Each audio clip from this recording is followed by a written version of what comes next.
بسم الله الرحمن الرحيم. حميم. تنزيل الكتاب من الله العزيز الحكيم. ما خلقنا السماوات والأرض وما بينهما إلا بالحق وأجل مسمى والذين كفروا عما أنذروا معرضون. قل رأيتم ما تدعون من دون الله أروني ماذا خلقوا من الأرض أم لهم شرك في السماوات ائتوني بكتاب من قبل هذا أو أثارة من علم إن كنتم صادقين. ومن أضل ممن يدعو من دون الله من لا يستجيب له إلى يوم القيامة وهم عن دعائهم غافلون. وإذا حشر الناس كانوا لهم أعداء وكانوا بعبادتهم كافرين. وإذا تتلى عليهم آياتنا بينات قال الذين كفروا للحق لما جاءهم هذا سحر مبين أم يقولون افتراه قل إن افتريته فلا تملكون لي من الله شيئا هو أعلم بما تفيضون فيه كفى به شهيدا بيني وبينكم وهو الغفور الرحيم. قل ما كنت بدعا من الرسل وما أدري ما يفعل بي ولا بكم إن أتبع إلا ما يوحى إلي وما أدري ما يفعل بي ولا بكم إن أتبع إلا ما يوحى إلي وما أنا إلا نذير مبين.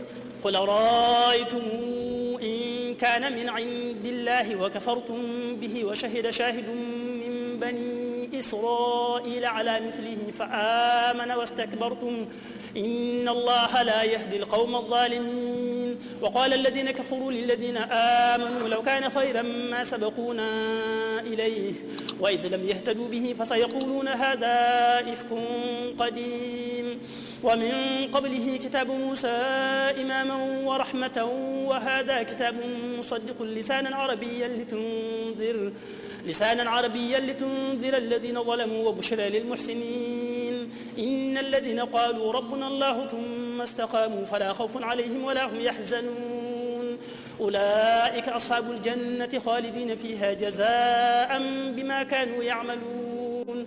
ووصينا الإنسان بوالديه حسنا حملته أمه كرها ووضعته كرها وحمله وفصاله 30 شهرا حتى إذا بلغ أشده وبلغ 40 سنة قال رب أوزعني أن أشكر نعمتك التي أنعمت علي وعلى والدي وأن أعمل صالحا ترضاه وأصلح لي في ذريتي إني تبت إليك وإني من المسلمين.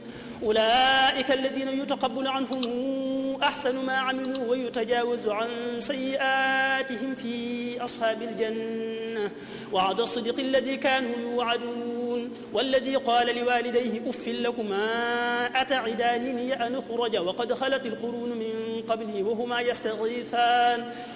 يستغيثان الله ويلك آمن إن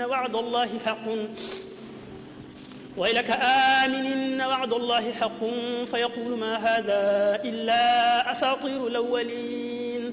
أولئك الذين حق عليهم القول في قد خلت من قبلهم من الجن والإنس إنهم كانوا خاسرين. ولكل درجات مما عملوا ولنوفيهم أعمالهم وهم لا يظلمون. ويوم يعرض الذين كفروا على النار أذهبتم طيباتكم في حياتكم الدنيا واستمتعتم بها فاليوم تجزون عذاب الهون بما كنتم تستكبرون في الأرض بغير الحق وبما كنتم تفسقون.